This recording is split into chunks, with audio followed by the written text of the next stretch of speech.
Okay, good evening po. Basahan namin. Request po ng mga bata na magbasa ng story si papa nila bago sila matulog. At yan, nakabihis na po sila ng pantulog. Yung Okay. babasahin ko.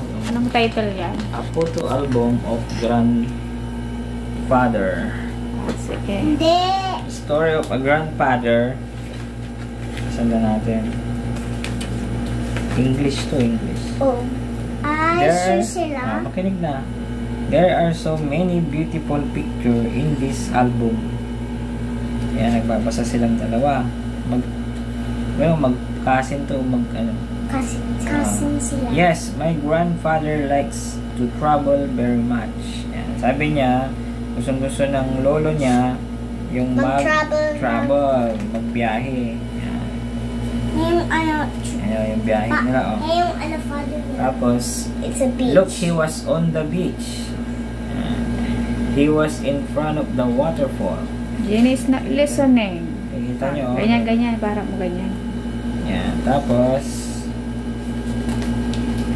he was riding. Saan? Nabasa ko na.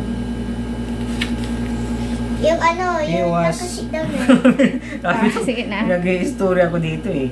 He was riding on a horse on a grassland. Yan ang grassland. Ayan mo na, pakita. Parang cowboy. Parang kubo yung grandfather nila. Tapos, sabi niya, where is he now? Sabi ng bata, yung tanong sa kaibigan niya, saan na yung lolo mo? Sabi niya, Desert. he is in Africa. He wants to take a picture in a desert. Yung desert island. Desert island. Desert island pag may So, yun ang end niya. The end na kaagad. The end na, tapos happy-happy na sila kwentuhan. Pwede nyo scan to para may mga... Isa pa kasi. Isa pa, ito. This is Ito muna. about a chef. Tom wants to be a chef. Wait. Okay. Sige natin. Tom wants to be a chef. Tom is a waiter in a restaurant.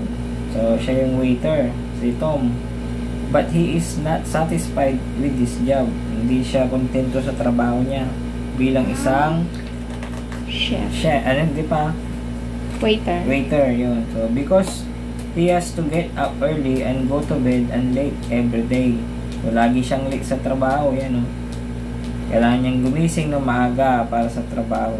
So, he decided to learn cooking in his free time. So, nag-aaral siya mag-cook. Dahil, lagi siyang nalilate. Gusto niya magkaroon ng pagbabago sa buhay.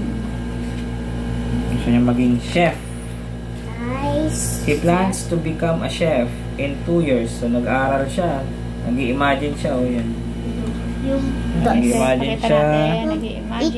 In 2 years, chef na siya, oh, naka-uniform na. Finally, he gets a job as a chef. Yun, nagkatotoo. Through hard work. Naging chef na si Tom.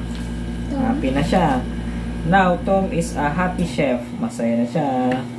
The end. Okay. Diyan muna ang kanilang Waiter na. bedtime stories. Tomorrow again. Guys. Sige, bye-bye guys. Bye-bye. Another, na naman to, memories natin. God bless. God bless.